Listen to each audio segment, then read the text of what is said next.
Pernahkah kamu mendengar kisah seorang sahabat Nabi yang tetap teguh berpegang pada imannya, bahkan ketika tubuhnya terikat dan ajal sudah di depan mata? Dialah Khubayb bin Adi. Beliau bukan sekadar sahabat biasa, ia adalah seorang pejuang tangguh yang keberaniannya membuat musuh gentar dan keteguhannya membuat kaum Quraisy terdiam kagum. Inilah kisah seorang syuhada agung yang rela mengorbankan nyawanya demi kalimat suci, La ilaha illallah. Ketenangan wajahnya menjadi saksi betapa kuatnya keimanan yang bersemayam di dalam hatinya.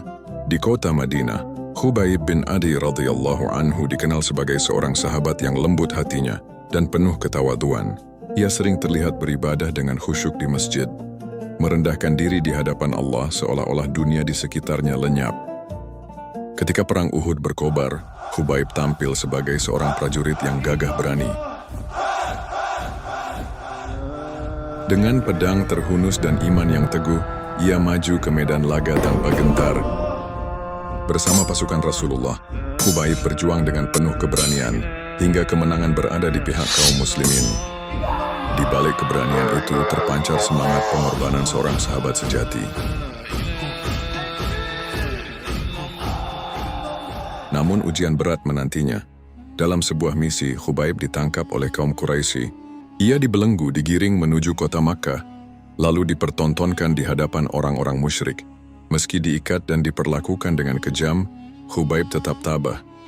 Di wajahnya tidak terlihat gentar, hanya keteguhan dan keikhlasan seorang mukmin yang menyerahkan diri sepenuhnya kepada Allah. Saat ajal telah ditetapkan, Khubayb meminta izin untuk menunaikan salat 2 rakaat. Dengan tenang ia berdiri, menegakkan salat terakhir dalam hidupnya.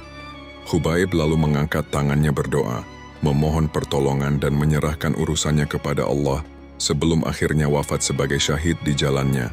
Setelah salam, Khubayb berkata, "Kalau bukan karena aku khawatir kalian mengira aku takut mati, niscaya aku akan panjangkan salatku." Ucapan ini membuat kaum Quraisy terdiam.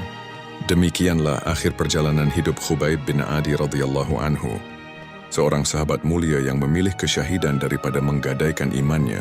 Ia wafat di tiang salib, namun harum namanya tetap hidup sepanjang zaman, menjadi teladan keberanian, kesabaran, dan pengorbanan. Jangan lupa untuk like, share, dan subscribe, agar lebih banyak orang yang bisa mengambil pelajaran dari kisah para sahabat Nabi yang mulia. Semoga kita bisa meneladani keteguhan beliau dalam menghadapi ujian hidup, sekecil apapun bentuknya.